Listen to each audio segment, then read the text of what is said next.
Okay, so we start. Welcome, good morning, good afternoon. We have reached the end of these 4 days, the exhibition on non-state torture. We are organizing this final chat to take hold, to try to have a summary of what happened. So we have prepared a PowerPoint here. Not this. Okay, here it is. Can you make it big? Okay, perfect. Reflections on the exhibitions. That is going to be also on video. It is the testimony of what happened over these days. But I'm going to give the floor now to Inge Geyer, who is the coordinator of the working group on non-state. Okay, as you see now at the screen, we have some technical problems because we are in a big room in the hall, and yeah. So now it's okay again. I do hope you all can hear us very clearly. I want to introduce you to the non-state torture working group. As Anna said, I am the coordinator of this group, and each substantive experts are Jean Saracen and Linda McDonald. You might have seen them on the screen already. And then we have substantive members of this committee. This is Linda Vito from California, from Solidarity International, Eduardo Vettere, with a great experience on this topic, and a special CV, as he was executive secretary of the 8th, 9th, and 11th UN Crime Prevention and Criminal Justice Congress, and he really supports the working group with his knowledge. Evelyn Dürrmeier, current chair of CSW Vienna and member of International Democratic Lawyers, Anna Albazi del Frate, the chair of the Alliance of NGOs. Yes. This is the organization organizing the exhibition here, and Tobias Kapler, the chair of this alliance, and the troubleshooter, technical troubleshooter, as well for our exhibition. And the exhibition itself was in a very short time with low or no budget at all by Lisa Maria Schmidt. She is, you can read her bio on the website. It's easier to read it there than here. And Ronja Yami from the University of Applied Arts as well. And Sarah Pirker, our liaison appointed by the CSU to this exhibition, and Sarah Pavone, the intern of the Alliance of NGOs on Crime Prevention, as students from the Erasmus college or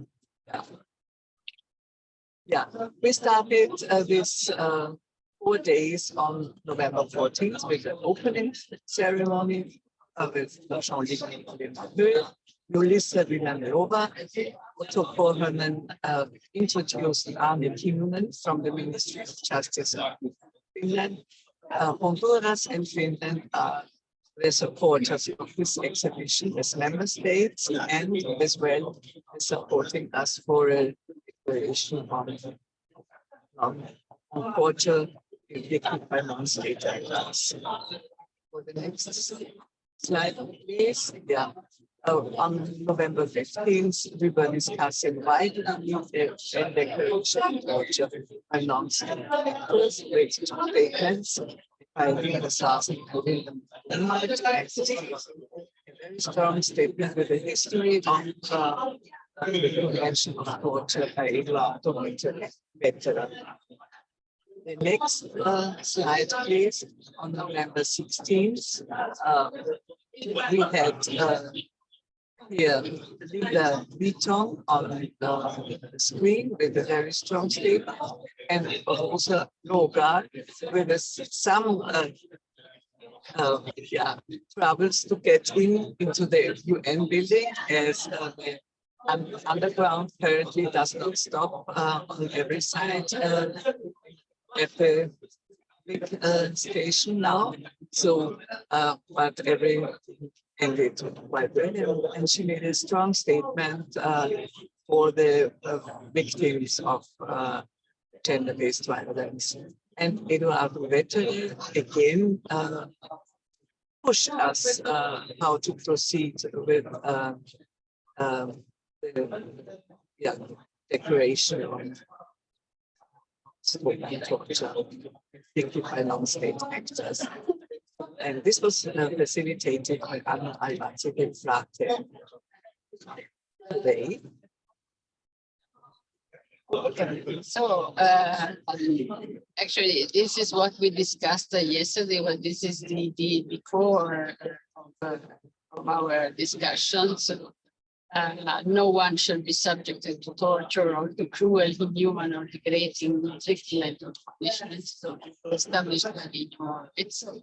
But then we know that the language in the Convention Against Torture, 1984 Convention, puts some serious limits. So first of all, it speaks about only state actors, and basically excludes a large part of the gender-based violence from the consideration of these type of crimes as forms of torture.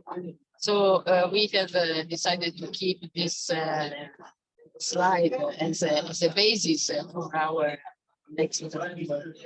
And now we would like to visit the exhibition. So with the help of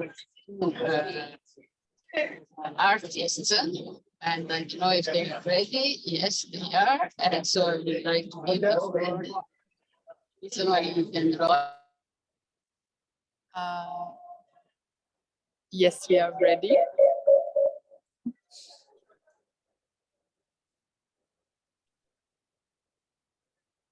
If the technology is ready as well. Okay.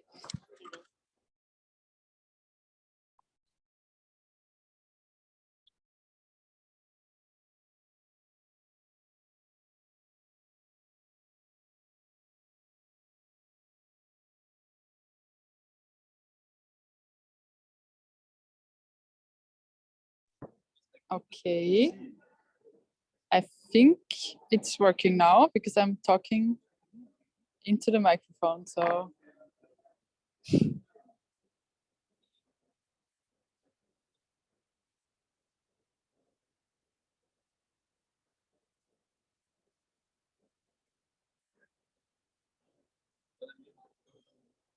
I think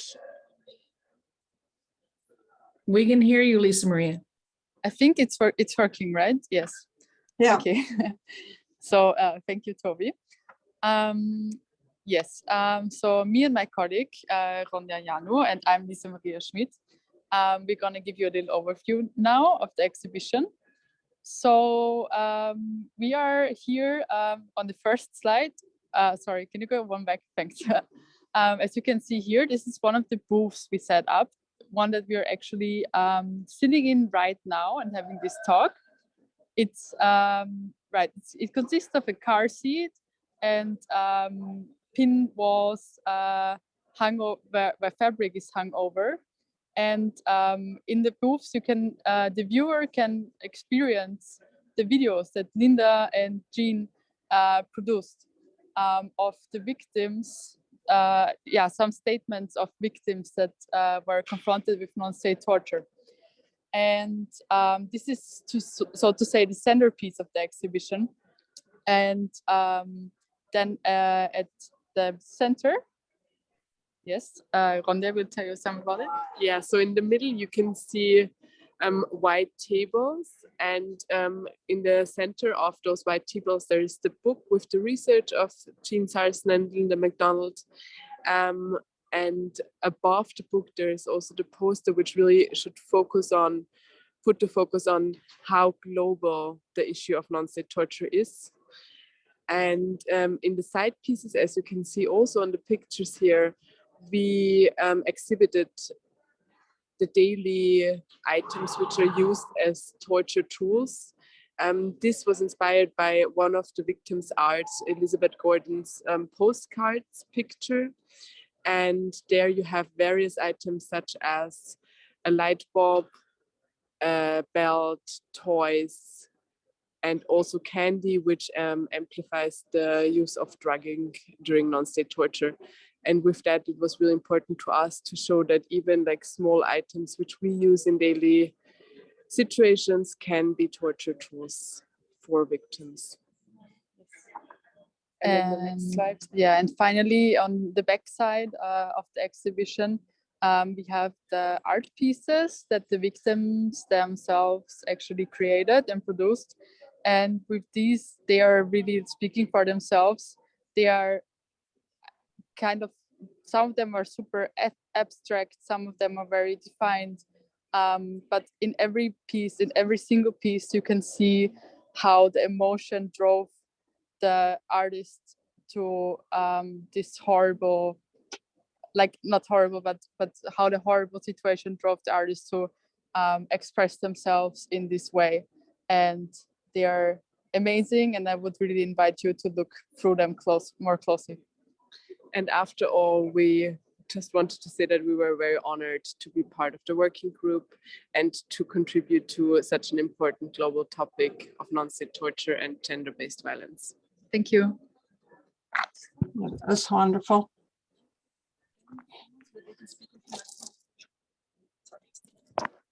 Okay, so it looks that we continue from this. I would like to thank you very much the artists for their collaboration. So what next? December 7th, in a couple of weeks, not too far away, we are organizing an event here in Vienna that would like to move from that text that we have seen a few minutes ago. Basically stop non-state torture and enforce human rights for everyone. Go back to the spirit of the human rights and really reaffirm human rights for everyone. We need a UN declaration on non-state torture to effectively protect all victims of gender-based violence. Obviously, the gender concept has become more than binary, so we would like, with this inclusive language, to make sure that we don't forget about women and girls, of course, but we make sure that all forms of discrimination, of gender-based discrimination, are included in this context. So 7th of December, 1:30 to 2:30 p.m. here at the Vienna International Center and online, we are organizing this event. So maybe you can stop sharing, Sarah, thank you. We can go back to the video, yes, to see if no, Linda, Jean, are you online? Would you like to say something? Go ahead, Linda. Sure. Yes. You want my summary kind of remarks about how I think the week went? Is that what you're, can you hear me? Can you hear? Yeah, okay. So I'm understanding you like my summary of the week and how things went and where we go from here. Is that what you're interested in saying today? Yeah. Okay. On just a short comment, yes. Yeah, not long. So what I wanted to say is that Eduardo had mentioned that this is a new day. And I agree, it's a new day for the understanding about non-state torture, for women and girls, but it's only really one day. You know, we're just over the tip of visibility. So what I'd like it to become is a continuous series of days, or become a transformative time when we all understand globally, we, as I mean the human species, understand that the torture of women and girls is a global reality, that it happens in all countries in different ways, whether it's child brides or FGM or torture in the home or human trafficking or prostitution or pornography or all the other ways that women are tortured. We're seeing in Iran now and Afghanistan and Ukraine, some as state and some as non-state. So we need a transformative time, and that will change history forever, so that the understanding of violence against women and girls transforms to always include torture in the conversation. It's never something that's not mentioned, it's always included. So that's my goal, and I think this is an excellent first step. And people ask me often if I'm traumatized by what I witness, and listening to the stories of the women as they share and as you see in the exhibits. And I'm not, because I think I was born with a gift of gab, that I talk and I talk my feelings out. So I talk with Jean or anyone who will listen. So I don't have vicarious trauma, but what I do have is a profound sense of responsibility in trying to engage bystanders, so that bystanders will open your minds, your ears, your heart, and listen to the voices of women and girls who've endured non-state tortures, and really start pushing for the UN declaration. That will make a huge difference globally in how we understand this human rights crime. And I'd like to end with two statements, just little quotes from two women that are part of the exhibit of the videos. We just asked them how they thought the week went. And Caroline Pugh Roberts from Canada said, "I'm proud that I have been able to help get the information about non-state torture out. I'm proud through you that I've been able to articulate my experience, and I'm proud to be part of helping others through this experience." And Jeanette Westbrook from the United States says, "I cannot fully heal as long as my words are not acknowledged as the wounds of torture, non-state torture." Thank you. Thank you very much, Linda. Jenny? Yeah. One of the common words that kept coming up over the last 3 days before today is the fact that non-state torture is a crime.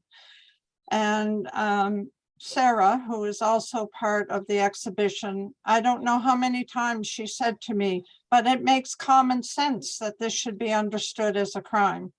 So what I did, I looked at the International Classification of Crime for statistical purposes to find the definition of the word crime, because that will also tell us that we've done a very great job, everyone has.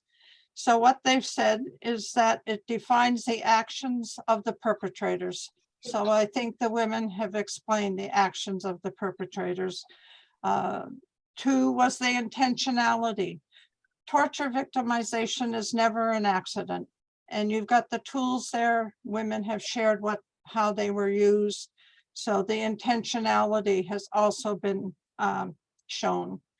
3 was who was being victimized. Well, the women are telling you and telling everyone who goes through that they were victimized.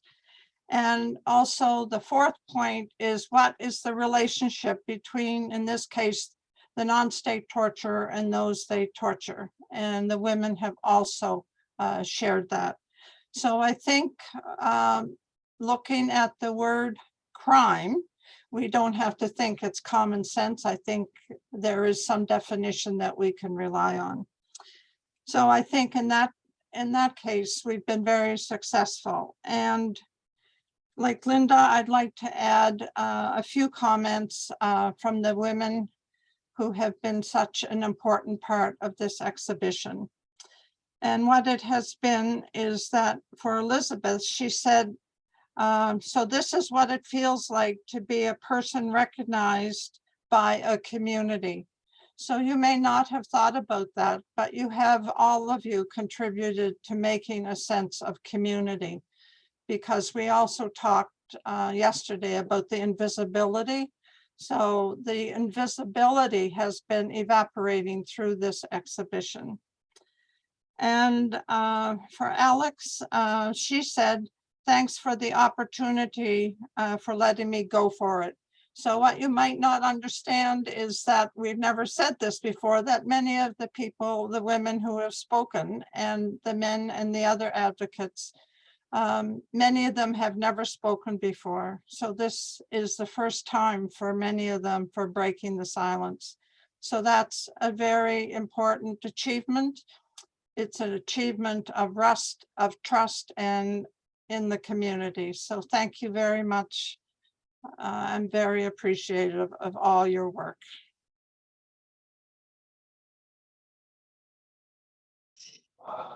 Thank you, Linda and Ginny. Really, you have inspired all this. And we are glad that this exhibition helped many people to understand more what this is all about. As we heard yesterday, there were some people who were a bit intimidated. They didn't dare to approach the exhibition, but they were really held by hand. And it was an important opportunity for many people to understand more about these problems and to open their minds. We are just 1 week before the start of the 24 days of action against gender-based violence. And we are going to repeat as much as we can these messages throughout the 24 days. Sorry, 16 days. It starts on the 24th. That's why. 16 days, yes, from the 25th of November until the 10th of November, of December. And our event is going to happen exactly in the middle of this. So the messages received, we are going to try to channel the important bullet points in the right way so that we can start really mobilizing the right people to develop this important declaration. Any other comments? Not at the moment. It was a very rich week for me to talk to participants, to see parents passing by with their children. And the first thing what children did, they were going to the box with the sweets, and then the parents had to explain why these sweets are there and why they should take them. So this was one of them. And there were encouraging words from women that you do a great job, you should go forward with this. And they didn't know what it's meant by non-state torture. Some gentlemen had to ask, what do you mean by non-state torture? And but everybody agreed that this is an issue that should be followed up. Thank you. Can I make one more point about what Inga said? Please. I find that very moving about the children and the candy. And it's a good metaphor to show how children can understand. The parents took time to explain to them what non-state torture is. And when we first started doing this work, my children were only 6, 8, and 10. And they learned growing up very quickly what non-state torture was. I had to teach them because I was working so many hours on it. And they've just grown up understanding it as a reality of the world. They don't have any fear about it. So that's what happens when we start young and we transform society through the education of children. And that's thrilling to hear that that's what happened at the exhibit, that children were engaged as well. Thank you for that. Yes, we are here in the Rotonda on the way to the kindergarten. So in the morning, there is quite a lot of kids passing by. We are also very lucky today to have here so many members of the working group who are behind me. Evelyn and is also Marlene Parenza, an honorary member of the Alliance, visiting us, and the media artists, and also Maria, Sarah. So we are all here for the closure, and I think that we would like to thank you, Jean and Linda, for the inspiration. We hope we will be able to move this forward. And we also look forward to seeing you here in Vienna very soon. See you in 2 weeks. Yeah. Yeah, not too long. Okay. Very good. So if there are no other comments, no one wants to speak. With this, thank you very, very much. There is a comment here from Jeanette. I would like to thank Honduras for hosting this event in recognizing non-state torture and the worldwide impact it has on survivors and indeed on us all. The Alliance, your support to have NST recognized as torture, the same as state-sponsored torture, is the right and true advocacy for women and girls worldwide. To see this day is to see a lifelong endeavor come true. That by human rights, not to be tortured by anyone at any time in my lifespan is an absolute right. Recovery from torture is possible, but not without its recognition that it is a vile criminal act, made even more vile when it is committed by your own family. Jeanette Westbrook, a survivor of NST and human trafficking from Louisville, Kentucky. Thank you very much. Thank you, Jeanette. We are going to keep your comment for our section. With this, we would like to say goodbye and to close this exhibition. Thank you all. Thank you, everyone. Thank you. Onward we go.